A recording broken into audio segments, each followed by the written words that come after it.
Bendito Deus e Pai de nosso Senhor Jesus, que já nos abençoou com toda a sorte de bênçãos espirituais nos lugares celestiais em Cristo. Amém? Eu saúdo os irmãos com essa gloriosa confissão e eu estou muito feliz de poder estar aqui, estar com a minha família.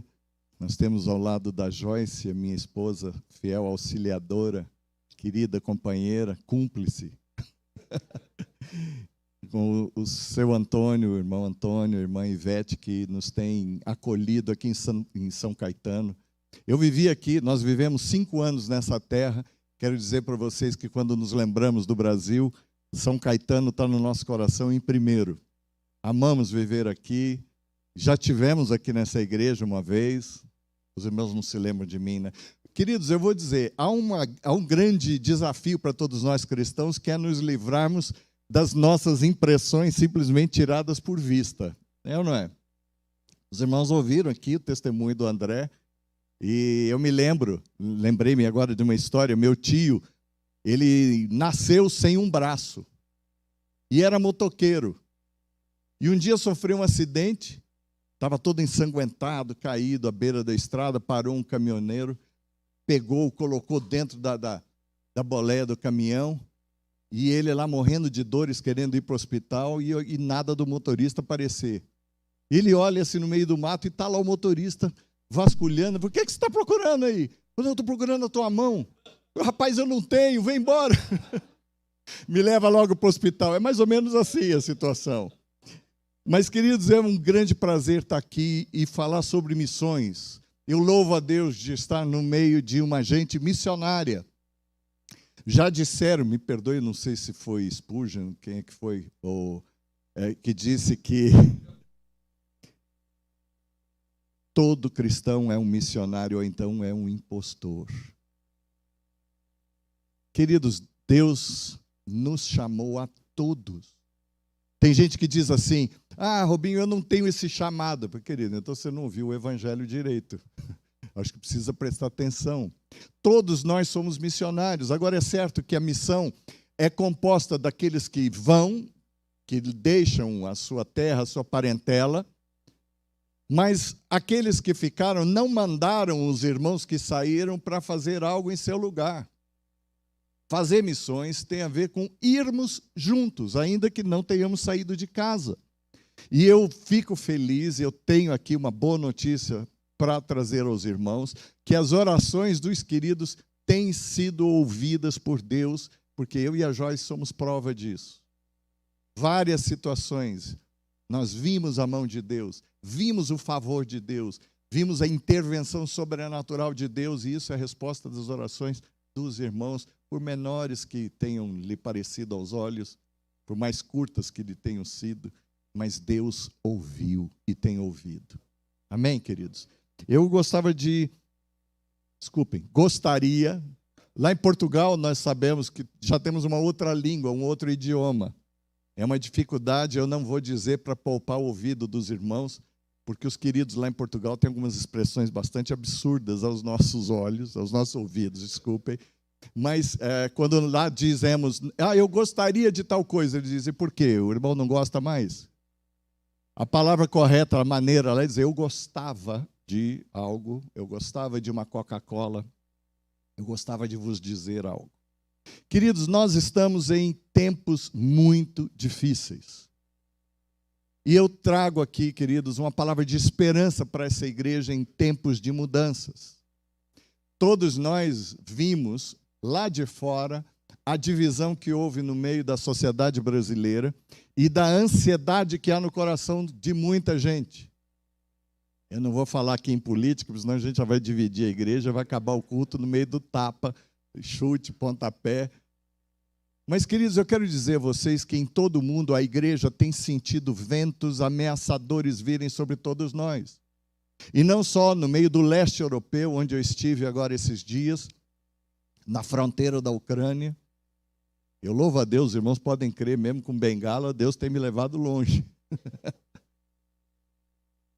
E nós temos sentido esse cheiro ameaçador sobre todos nós.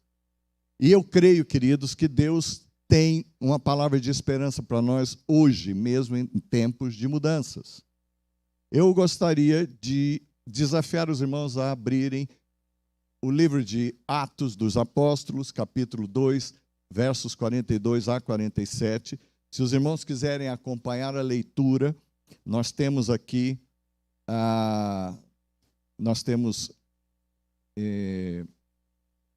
exposto, né, o relato de como é que a igreja vivia também em tempos desafiadores como esse. Diz assim as Escrituras: e perseveravam na doutrina dos apóstolos, e na comunhão, no partir do pão e nas orações. Em cada alma havia temor, e muitos prodígios e sinais foram feitos por intermédio dos apóstolos. Todos os que creram estavam juntos e tinham tudo em comum. Vendiam as suas propriedades e bens, distribuindo o produto entre todos, à medida que alguém tinha necessidade. Preste atenção nisso. Diariamente, perseveravam unânimes no templo, partiam pão de casa em casa e tomavam as suas refeições com alegria e singeleza de coração, louvando a Deus e contando com a simpatia de todo o povo. E preste atenção nesta expressão que eu amo de paixão. Enquanto isso, acrescentava-lhes o Senhor dia a dia os que iam sendo salvos. Queridos, este é o relato de uma igreja vivendo em graça, mas em tempos desafiadores, muito desafiadores. Tempos em que a gente percebe que precisa de Deus mais do que qualquer outra coisa. E nós percebemos isso lá na Europa, muito perto de grandes conflitos que nos ameaçam. Já não bastasse todo o desafio que nos vem da cultura, em que os nossos filhos, desde as crianças mais novas, estão sendo bombardeadas nas escolas com uma mensagem completamente contrária às Escrituras. Em alguns lugares da Europa estão distribuindo pílulas de iodo para atenuar os efeitos de radiação nuclear, tal a percepção do perigo que nos vem ali do conflito entre Rússia e Ucrânia. Mas, queridos, nesses tempos, como nós dissemos, tudo que nós precisamos é de esperança. Agora, curiosamente, queridos, a esperança não tem a ver com esperar. Eu tenho esperança, eu estou esperando faz um tempão. Não, queridos. Esperança tem a ver antes com convicção, com certeza de fé, e apesar de tudo, de todos, de tudo aquilo que os nossos olhos mostram, nós andamos não por vista, não por essas coisas, mas por aquilo que nós temos de convicção a respeito do Deus que nos amou, e conforme esse texto que eu vos disse logo no começo, Efésios 1:3, bendito é Deus que já fez tudo o que precisava. Tudo o que desejou, Ele já fez quando nos enviou Cristo Jesus. Então, esperança, queridos, tem, obviamente, que nos levar a nos mover. Não é ficar aguardando. Esperança não tem a ver com uma situação, um sentimento de ansiedade, dessas que a gente trata com Rivotril. E, queridos, é hora de nós ouvirmos o mundo e ouvirmos o Espírito, como bem nos recomendou John Stott. É bom que nós vejamos a nossa volta, saibamos o que tem aqui à nossa volta, mas também ouçamos o Espírito de Deus, o que Ele tem para nos dizer. E qual a receita para nós nesse tempo desafiador? É muito antiga, muito antiga. Nós estamos na Europa, num continente de onde nos veio o Evangelho, de onde nos vieram testemunhos fantásticos. Eu fui missionário por mais de ano, quase 2 anos, no Reino Unido, e vi de perto, queridos, na Escócia, por exemplo, eu não sei quantos sabem, eu dizia agora há pouco para um irmão que as leis na Escócia até hoje são feitas pelos presbíteros das igrejas. O problema é que muitos deles, eu estive em algumas igrejas em que presbíteros assentaram para a reunião e disseram: eu não sou novo convertido, eu não sou nascido de novo. Que é como dizem lá no Reino Unido, eu me converti a Jesus. E outros, eu também não sou convertido.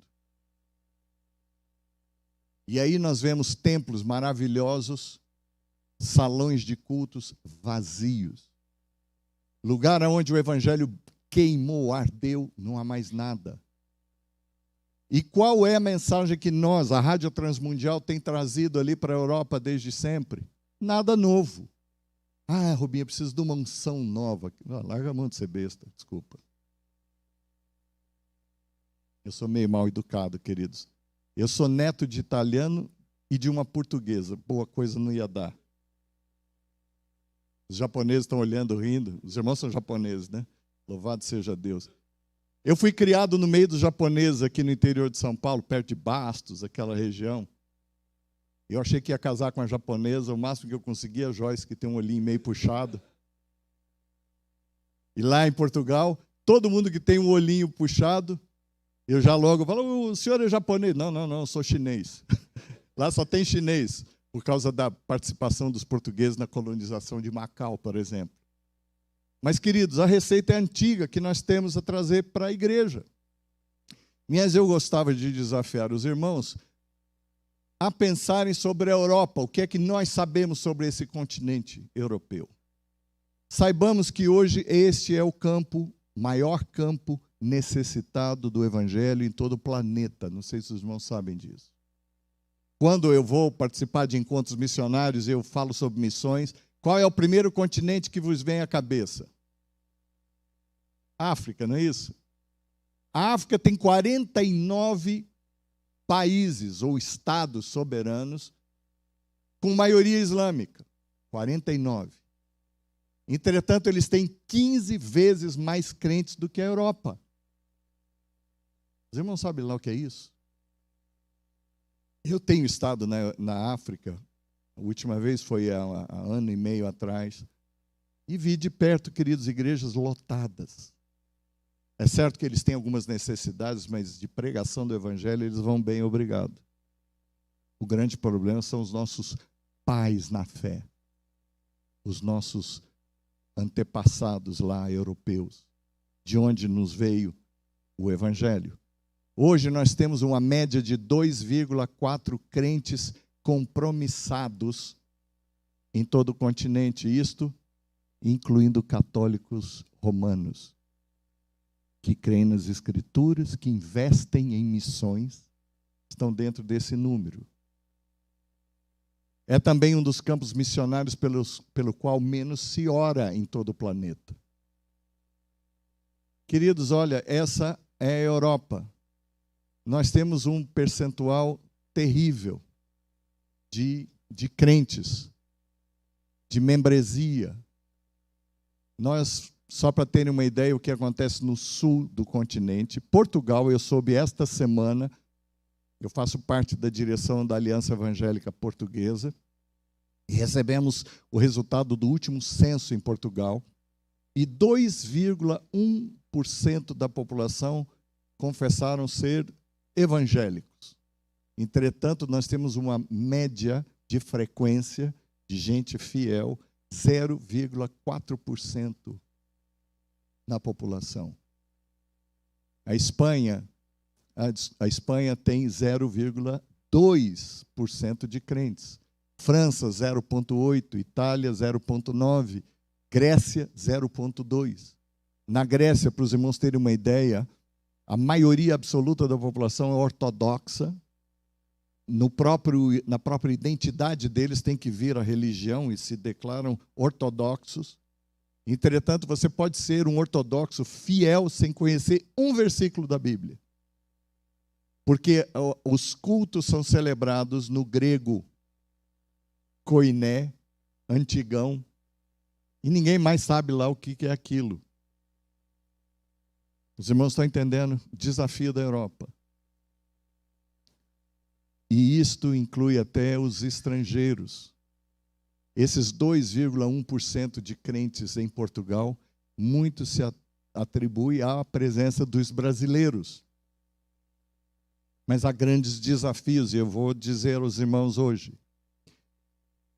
E aqui estamos nós numa tal missão Portugal, que a Rádio Transmundial inaugurou em 2019, apesar de termos uma presença lá de apoio antes disso, muito tempo antes disso. Essa é uma obra da RTM, os irmãos conhecem muito bem, porque esta é uma igreja parceira desta que é a maior organização de comunicação do planeta em número de idiomas utilizados nas suas transmissões. Não sei se os irmãos sabem disso. A BBC britânica é a segunda rede do mundo e transmite em 30 línguas, mais ou menos, em média, eles têm mudado um pouquinho, mas 30 idiomas diferentes.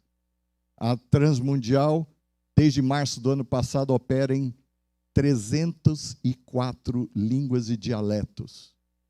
Transmitimos 24 horas por dia em aramaico. Os irmãos sabem o que é aramaico? Jesus conhecia de cor e salteado. E até hoje, né, pai? Amém. E esse é a marca da rádio de Portugal, RTM Comunicações de Portugal, porque agora a gente não só faz rádio, como também estamos nas redes sociais. Queridos, voltemos um pouquinho sobre aquilo que nós conhecemos a respeito de Portugal. Eu coloquei aqui AC. AC não é antes de Cristo, é antes de ser crente. Antes da gente ser crente, o que é que a gente ouvia nas escolas a respeito de Portugal? Portugal roubou as nossas riquezas. Já ouviram isso? Veio aqui para roubar nosso ouro, nossa cana, madeira, não é isso? Bíblias também, porque Bíblia hoje aqui está muito mais barato que em Portugal, os irmãos. Se eu tivesse jeito, eu ia levar um container de Bíblia para Portugal. Depois a gente sabe que Portugal matou os nossos heróis. Cambada sem vergonha, aqueles portugueses, não é? Por isso a gente aprende a fazer piada de português logo que nasce, não é isso? Antes de falar papai e mamãe, a gente já está contando piada de português. E aí, descer. Depois de crente. Aí a gente passa a amaldiçoar Portugal com propriedade espiritual. Por quê? Porque a gente aprende que Portugal trouxe-nos uma fé idólatra. Oh, meu Deus. Melhor se a gente tivesse sido colonizado pelos ingleses, não é? Traria o evangelho para a gente, etc, etc. Depois a gente fala, olha, mataram os nossos primeiros missionários. Mas o que a gente não sabe a respeito de Portugal, muita da gente, é de uma rica herança que esse povo amado nos trouxe. Para começar, queridos, eles vieram e nos trouxeram uma língua, um idioma riquíssimo. Por isso é um bom negócio aprendermos português, porque quem aprende português compreende 90% de espanhol, 50% de italiano e 30% de francês. Mas eu não sei se os irmãos sabem que o lado oposto não é a mesma coisa. Tal a riqueza do nosso idioma. Lindo, poético. É certo que muita gente não fala mais português, né? Eu vejo alguns posts aí de irmãos, eu falo, Jesus amado, que escola que esse povo está fazendo. Para começar a tirar o R dos verbos, não é? Eu vou comprar, eu vou matar, né? Eu vou beber. Meu, não tem R mais no país. Depois vocês me ajudam, não sei porquê. Quem sabe o Bolsonaro taxou aí o R com algum imposto e tiraram, né? Eles trouxeram para nós uma culinária riquíssima. Oh, meu Deus. Está aqui alguém que fala com propriedade de causa. Fui missionário no Reino Unido. Quando pisei em Portugal, falei, Deus, o Senhor me ama de fato, Deus existe. Oh, comida boa que temos em Portugal, é ou não é? Essa coisa de refogar com azeitezinho, com vinagre, com alho, cebola. Meu, a maioria do europeu não sabe o que é isso. Outra coisa, eles nos deixaram uma alma poética. Em muitos lugares em Portugal ainda existem tertúlias nas igrejas em que os irmãos se reúnem para declamar poesia. para ouvirem fado, aquelas músicas lindas. Está certo que um mineiro e tem um uberlandense, né? Nós temos a música sertaneja, que está mais ou menos ali, né? Mas essa coisa veio, o lirismo veio dos portugueses. Uma herança, queridos, não de exploração, como nós aprendemos, muitos professores, me perdoem, marxistas, com um viés deturpado da história. A primeira eleição livre das Américas aconteceu aqui no Brasil, patrocinada por portugueses. Não sei se os irmãos sabem disso. E trouxeram o empreendedorismo para o Brasil. Tem algum professor de história aqui ou não? Opa! Depois nós vamos conversar depois do culto aí. Mas é fantástico as pesquisas que têm sido feitas. A primeira igreja plantada em solo brasileiro que vingou, está aí até hoje, é uma igreja plantada por missionários vindos da Ilha da Madeira, discípulos de Robert Calley. Já ouviram falar em Robert Calley? Um médico, poeta, músico, escocês, pastor presbiteriano, enviado por uma missão congregacional que em 1850 e pouquinho não abria igrejas, mas ele abria grupos familiares, que eram também um misto de escola de alfabetização e artes, e ambulatório médico pela Ilha da Madeira, até que veio uma grande perseguição e os espalhou. Deus tem uma coisa assim fantástica. Esses dias nós ouvimos, eu e a Joyce, lá em Portugal, uma senhora dizer: queridos, Deus é bagunceiro, né? Falei, está aí. Podia dizer, sim, diz o Senhor. Deus é bagunceiro. Porque Deus faz umas coisas muito doidas, não é, gente? E aí esparramou os madeirenses, e eles, na fuga, plantaram igrejas na Palestina, no Brasil, na Jamaica e até na costa leste dos Estados Unidos. Fantástico.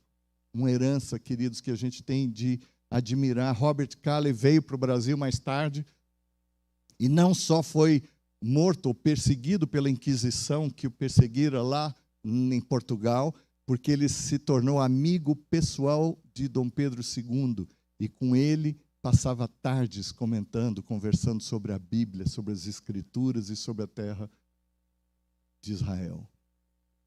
Quem sabe a gente não vai ter uma surpresa e encontrar Dom Pedro lá no céu, jogando bola com os anjinhos, né? Fantástico, queridos. E também nós temos uma tradução riquíssima das Escrituras que nos veio pela obra de João Ferreira de Almeida. Eu estou fazendo uma pesquisa ampla sobre ele. Um menino perdido lá no interior de Portugal, que aos 9 anos ficou órfão de pai e mãe. Aos 14 ele se converteu, conheceu o Evangelho sozinho. E aos 16 começou a tradução das Escrituras. O que ninguém sabe, nenhum pesquisador sabe, é como é que um menino numa terra de analfabetos naquela altura tinha noções de grego e hebraico. Muita gente acha e supõe que ele teria sido um judeu ou um cristão novo, como se chamavam lá na altura, mas na realidade sabem hoje que João Ferreira de Almeida não tinha ligação com os judeus. Vai saber quem era o cara. Mas ele nos abençoou com uma tradução belíssima das Escrituras. Querido, mas Portugal tem lá os seus desafios. Nós temos cerca de 10 milhões de habitantes e a população mais idosa hoje da Europa. Nós temos, queridos, 0,4% de cristãos evangélicos praticantes, poucos líderes jovens nas igrejas portuguesas, e de tal forma é o tamanho do desastre que a Aliança Evangélica supõe que não temos mais tempo hábil para preparar a nova geração. Os irmãos sabem do que é isso, queridos? Tragédia. Mais de 600 igrejas foram fechadas nos últimos 10 anos. Nos últimos 5, para cada igreja plantada, 3 foram fechadas. 2/3 das igrejas da região metropolitana de Lisboa já são brasileiras, mas dentre elas todas se estivermos 10 portugueses, é muito. Para minha tristeza, já estive em algumas igrejas de pastores brasileiros, não vemos nenhuma preocupação deles em falar como falam os portugueses. Eu não estou nem dizendo de som. É mais falso que nota de 2,50 a gente querer imitar português. Mas nós podemos usar a gramática deles, o vocabulário deles, que está bem distante do nosso modo de falar. E vi até pastores brasileiros fazendo piada de português de púlpito. É um assinte, é ou não é, querida? Já imaginaram isso, alguém na sua casa querendo mudar tudo? Desculpa, eu não gosto de sofá desse jeito. Desculpa, a casa não é sua, velho. Perdão. Os irmãos estão entendendo isso, queridos? Desafios que nós temos para com os irmãos portugueses. A Rádio Transmundial, desde o começo em Portugal, nós não investimos numa emissora nossa, porque nós não temos interesse em propriedade, senão que alcancemos as pessoas onde elas estão. Então, nós compramos espaço nas redes de FM seculares, e 7 delas nos dão uma cobertura de 80% a 85% da população portuguesa. E temos lá os nossos programas de estudo bíblico para mulheres. E já plantamos uma igreja no meio de ouvintes, numa região bastante carenciada lá de Portugal. Temos todos esses programas lá. Começamos há pouco tempo um projeto para discipularmos jovens e adolescentes a partir dos 12 anos. Temos descoberto que na Europa hoje os jovens estão se perdendo das igrejas já a partir dos 12 anos. E não são poucos os pastores que confidenciam, a mim e a Joyce, que eles não sabem como ganhá-los. E temos vários programas ali, com uma equipe grande de voluntários a fazer um trabalho lindo. Inauguramos uma casa ali, projeto Pit Stop, uma bela de uma casa que nos foi ofertada por uma missão alemã. A CEPAL, os irmãos já ouviram falar na CEPAL, providenciou-nos um casal de terapeutas que estão ali morando numa casinha conjugada. A casa tem piscina, tem churrasqueira, fica ao pé do mar e ao pé dos castelos de Sintra, e ali temos recebido missionários, pastores doentes, enfermos, precisando de cura e de cuidado. Essa gente, não sei se ouviram falar em pastor, aqueles que a gente acha que tem ligação direta com o céu e não precisam sequer das nossas orações. E a gente tem visto muitos deles feridos e temos feito de tudo para abençoá-los. Mas vamos voltar, queridos, para o que nós falávamos. Todos nós precisamos de esperança e a Europa precisa de esperança. E o Brasil também, se os irmãos não acordaram ainda. E a receita é antiga, não é nada novo. E a receita, queridos, está em ouvirmos a Deus, ao Espírito de Deus. E percebemos as mudanças à nossa volta. Diz a palavra de Deus em Atos 2:42 que perseveravam na doutrina dos apóstolos e na comunhão, no partir do pão e nas orações. E diz que havia temor e tremor no meio deles. E muitos sinais e prodígios eram coisa corriqueira no meio da igreja. E ali, queridos, enquanto isso, Deus acrescentava-lhes os que iam sendo salvos. Permitam-me, irmãos, voltemos a esse texto que nós lemos de início. Qual é a receita para esses tempos? Perseverarmos na doutrina, na palavra de Deus. Quando esse trecho que Lucas escreveu em Atos dos Apóstolos, eles estavam ali bem perto daquilo que Jesus havia profetizado, de uma grande perseguição. Eles sabiam, Lucas 21, de 5 a 13, nós lemos que Jesus havia predito que eles seriam perseguidos, entregues às sinagogas e aos cárceres, e seriam levados à presença dos reis e governadores por amor do seu nome. Segundo nós lemos em Lucas também, diz que o povo ia ouvir Jesus e esse povo dava importância que devemos ter nesses tempos difíceis de perseguição. Os irmãos se lembram quando Jesus foi levado ao madeiro, ele carregando a cruz.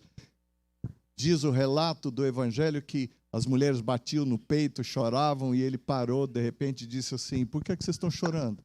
Não chorem por mim, não. Chorem por vocês e por vossos filhos. Queridos, esta é a igreja desses tempos. E o que é que eles faziam? Iam lá lutar para ver quem é que seria o melhor governante, para eles votarem? Não. Eles perseveravam na doutrina dos apóstolos, na palavra de Deus. Eu fico muito chateado quando escuto crente vir e dizer assim: Rubinho, Deus não fala mais comigo. Eu não sinto Deus perto de mim. E aí a gente olha assim, lembra-se de Jesus, relatos, e Jesus, o olhando, o amou, sabe? Tem hora que eu faço isso, eu olho e digo assim: deixa de ser besta, rapaz. Vai ler a palavra de Deus. Vai ouvir Deus. Lembra-se de Lucas 24, aquele relato, Jesus, 3 dias depois de ter sido morto, está andando junto com 2 caboclos, 2 crentes, crente com TCH, né? Crente. E eles lá mais perdidos que cego em tiroteio. Quando é que eles viram que era Jesus que estava com ele? Depois de Jesus citar-lhes o quê, pastor Neto? As Escrituras. Quantos crentes têm o hábito de lerem a palavra de Deus todos os dias? Não levante a mão, pelo amor de Deus, que eu não quero arrumar encrenca com os irmãos da PIB de São Caetano. Quantos irmãos têm o cuidado de ensinar para os seus filhos as Escrituras? Esses dias encontrei-me com um irmãozinho e estava falando para ele tomar cuidado com os filhos. E ele tem um filho de 6 anos. Ele disse: pois é, esses dias eu estudei com meu filho toda a confissão de fé de Westminster. Rapaz, teologia densa. Amados, os jovens, os nossos filhos não vão se perder nas escolas porque eles já têm saído das nossas casas perdidos, achando que tudo que eles precisam ter na vida é um bom emprego, uma boa carreira e ganharem bastante dinheiro. Ao invés de ensinar-lhes, queridos, que a vida deles pertence a Cristo, e a Cristo devem seguir e servir, e a Ele serem fiéis. Irmãos, eu não estou falando de nada novo, eu estou dizendo de coisa que os irmãos aqui precisam, em nome de Jesus, considerar. Depois a palavra de Deus diz o quê? Para além de comerem e beberem a palavra de Deus, colocaram-na em primeiro lugar nas suas vidas. Eles tinham uma vida contábil, fraterna, não por controle, como a gente vê em muita coisa que se chama igreja. Me perdoem, viu, queridos, a minha crítica. Em que o pastor quer saber o que é que você comeu, o que é que você bebeu, com quem você vai namorar, com o que é que você está fazendo no seu dia. Não, queridos, isso não é vida contábil. Vida contábil tem a ver com comunhão fraterna. Eu fico chateado quando já virou saudação. Saudação é aquilo que no final não tem um ponto de interrogação, tem um ponto de exclamação, né? Oi, a paz, tudo bem? Não, tudo bem já virou saudação. Tudo bem é uma pergunta, é ou não é? Está tudo bem? E a gente nem para ouvir a resposta. Porque se falar assim, não está bem, a gente vai ter que fazer alguma coisa. Os irmãos estão entendendo? E aí, de repente, a gente senta aqui na igreja e mal sabe o nome do irmão que está sentado ao lado. E a gente não sabe por que a vida está tão chinfrim. Por que a gente não aguenta? Nossa, minha igreja é muito ruim, viu, André? Nossa. Queridos, nós temos perdido a riqueza de vivermos em comunidade. Tudo que Deus planejou para a sociedade, Ele fez com que nós experimentássemos aqui e nos treinássemos a viver. Os irmãos estão entendendo? Abrir o coração para compartilhar aquilo que aperta, aquilo que dói, aquilo que sofremos.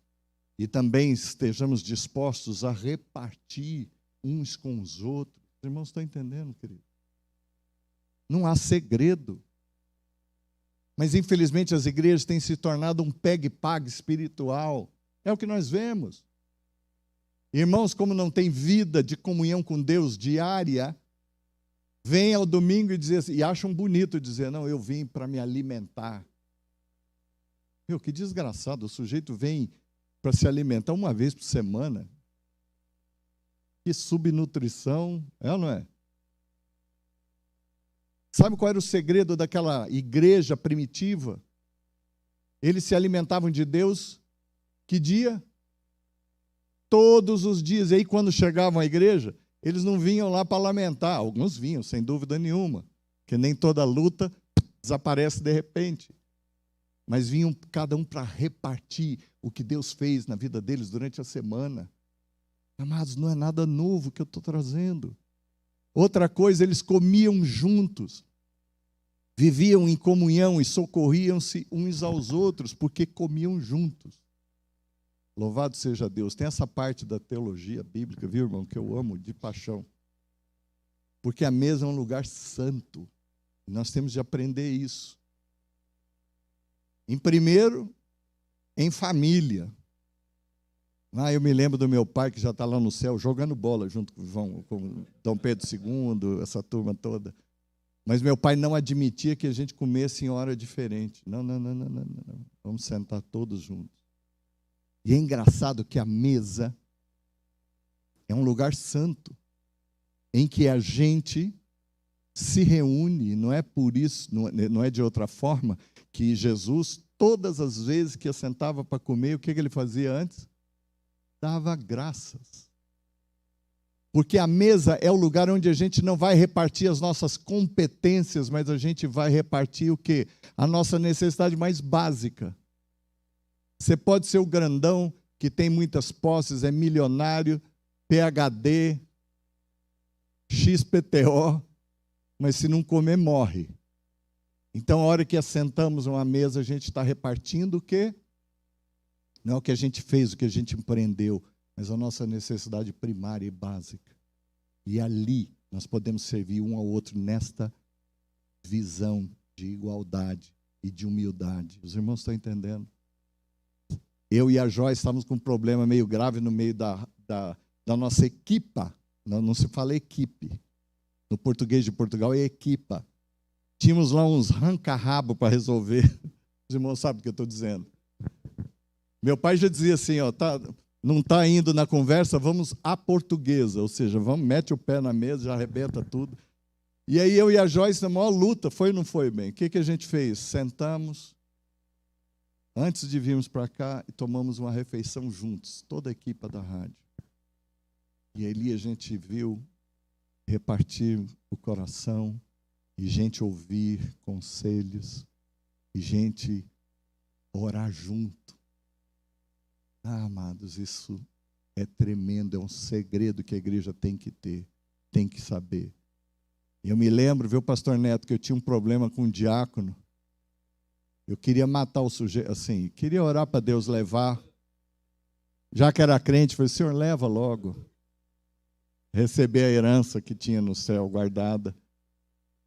E aí, querendo bater no sujeito, eu perguntei para um pastor, a quem eu recorria sempre, um homem que eu considerava, também está lá jogando bola no céu.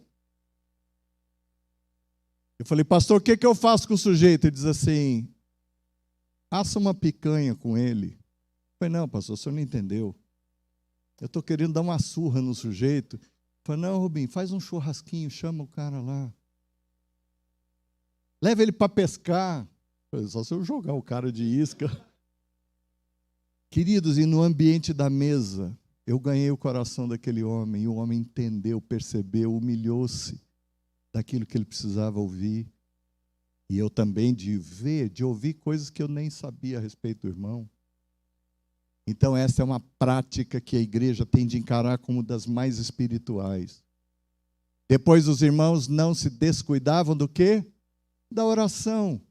Porque tinham o que pedir e como pedir para Deus, revelado nas Escrituras.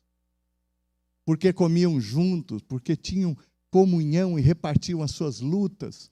Então, eles podiam orar com propriedade. E não por religião, por religiosidade. Esse era o grande segredo da igreja.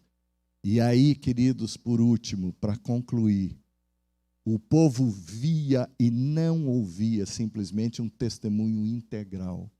Gente que estava vivendo uma vida tão rica de comunhão, de provisão de Deus, tudo que eles faziam então era manifestar, sinalizar para fora que Deus existe, que existe um Deus sobre Israel. Amados, aí, o povo aí fora está cansado de religião, cheira de longe a religião. Eu dizia agora há pouco, o pastor Neto, o pastor André, estávamos conversando sobre isso. A Europa não é mais um continente pós-cristão, mas já é considerado um continente pré-cristão, em que as pessoas nem sequer imaginam a respeito do que o Evangelho trata. O que é que Jesus veio fazer? Sabem que Jesus foi uma figura da história, mas não sabem mais nada. Todos os males do continente europeu e da civilização ocidental devem-se à igreja, ao cristianismo. E ele tem de ser banido. Essa é a filosofia de hoje. Por isso o povo precisa ver mais do que ouvir. Tem que ver, além de pregar, temos de sinalizar o evangelho que existe em nós. É isto que nós devemos fazer, não é passar ao largo da necessidade do povo, mas oferecer-nos como resposta para essa sociedade enferma. E por isso, só por isso, e enquanto isso, Deus fazia aquilo que Ele só Ele pode fazer. Trazer as pessoas a Ele. Não somos nós quem levamos pessoas a Jesus. É Jesus quem leva pessoas a Ele. E tudo que as pessoas precisam ver é Jesus na nossa vida. Então, enquanto isso, Deus trabalhava e trazia os que iam sendo salvos. Queridos, o que é que isso tem a ver conosco? Dá tempo para falar um testemunhozinho só? Tem um tempinho, Emílio? Eu recebi um telefonema uma vez lá em Portugal. E a senhora se apresentou como uma ex-bruxa. Não era mãe de santo, era bruxa. E aí ela disse que começou a ouvir os nossos programas, apresentar o Evangelho de Cristo. E ela sentiu uma fome tão grande de Deus que aquilo não a deixava ficar quieta de sexta-feira, quando acabava o programa, e segunda-feira, quando vinha o outro. Depois de cerca de 1 mês e meio, mais ou menos, ela não aguentou, foi até o padre da cidade e falou: padre, por favor, eu quero conhecer Deus. Eu preciso conhecer o Evangelho. E ele disse: tudo bem, então vamos estudar a Bíblia juntos. E ela disse que uma semana e meia, mais ou menos, ela disse: padre, o senhor desculpa, com todo respeito ao senhor, nesse 1 mês e meio que eu tenho de conhecimento da palavra, eu sei mais do que o senhor. Obrigado, valeu, vai em paz, tua fé te salvou. E a mulher começou a andar pela cidade à procura de um lugar onde o Evangelho era ensinado tal como ouvia na rádio. E aí ela parou, de repente, tinha uma igreja lá escrita Igreja Pentecostal, e ela falou: Pentecostal, que raio é isso? Pentecoste está na Bíblia, mas Pentecostal não sei o que é. Deve ser outra enganação, e foi embora. Parou numa outra igreja, estava escrito Igreja Evangélica, falou: evangélica deve vir de evangelho, e entrou ali. O pastor mal acabou a mensagem, ela já estava ali, chorando, e entregou a vida a Jesus. E teve a vida transformada. E nós marcamos de nos encontrar. E essa igreja que ela entrou era uma igreja Assembleia de Deus, pentecostal. E quando fui visitar essa irmã numa igreja, na porta da sua igreja, todo mundo assim disse, o irmão é da Rádio Transmundial? Eu falei, sou. Vamos chamar ali a irmã Rita. De repente a mulher veio, queridos.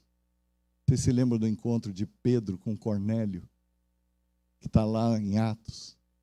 Ela caiu aos meus pés, beijando os meus pés e dizendo, obrigado, obrigado, obrigado, obrigado, porque você abriu as portas da salvação para mim. Eu disse, mulher, levanta, que eu sou tão ruim e carenciado do evangelho quanto a senhora, por favor.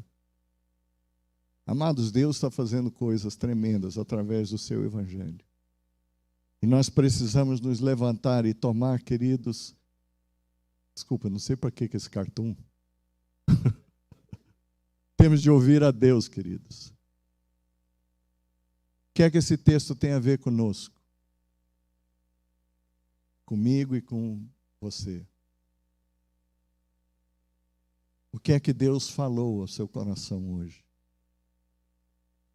Eu não vim aqui para trazer nada novo. Nós temos gente muito boa na rádio para trazer uma palavra, irmão Saião, Itamir Neves. Eu vim aqui para abrir o coração numa igreja que é a minha igreja.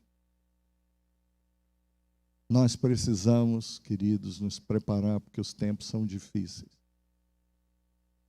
Mas todo tempo difícil também, amado, só faz cair aquilo que não é nosso, para que Deus apure em nós a vida que Ele tem para cada um. E eu queria que os irmãos baixassem a sua cabeça e que nós falássemos com Deus.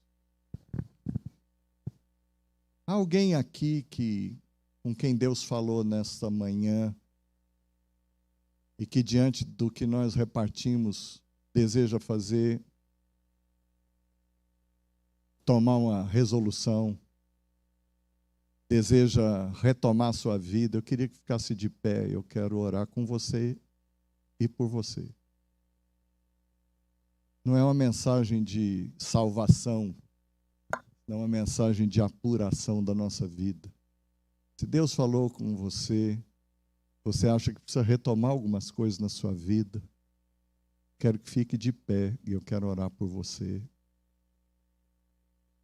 Gente que entende que precisa orar mais. Amém. Gente que entende que precisa estudar mais a palavra de Deus. Amém. Amém. Gente que diz assim, Senhor, eu tenho negligenciado algumas coisas da minha vida, mas eu quero retomar os meus passos contigo. Fica de pé e vamos falar com Deus. Gente que entende que tem faltado com a comunhão. Amém. Gente que diz assim, eu preciso gastar tempo realmente com meus irmãos. Quando disser, como vai, meu irmão? Eu vou parar para ouvir a resposta. E ver se não tenho eu a resposta de Deus, se não sou eu a resposta de Deus para o que falta para o meu irmão. Gente que entende que precisa comer mais, partir o pão junto com os irmãos, isso tem a ver com repartir a vida. Senhor, em nome de Cristo Jesus, bendizemos-te, ó Pai, porque Tu és maravilhoso e gracioso. Tu não levas, ó Deus, em conta os nossos tempos de errar, os nossos tempos de negligenciarmos, ó Deus, as Tuas coisas. Tu, ó Deus, não lança em rosto o nosso erro, o nosso pecado, mas Tu nos amas, Senhor, e nos trata como trata os Seus filhos. Como filhos, nós então vimos a Tua presença ao Teu colo de Pai e pedimos, Senhor, perdoa o nosso erro, a nossa negligência e faz de nós gente preparada. Gente, ó Deus, que não só cuida da sua vida, como cuida dos seus e também cuida da comunidade onde o Senhor nos plantou. Obrigado por o Senhor nos abrir os olhos para aquilo que falta na nossa comunidade, porque então eu posso ser a Tua resposta para essa comunidade. Eu peço em nome de Cristo Jesus que Tu, ó Deus, abençoe não só a nossa igreja aqui em São Caetano, mas também a tua igreja, ó Deus, em toda parte da terra, e em especial a igreja portuguesa, os irmãos da rádio, e tanta gente que tem servido o teu nome ali naquele lugar. Porque tudo quanto precisamos, Senhor, é da tua graça. E nela confiamos, por Cristo Jesus. Amém.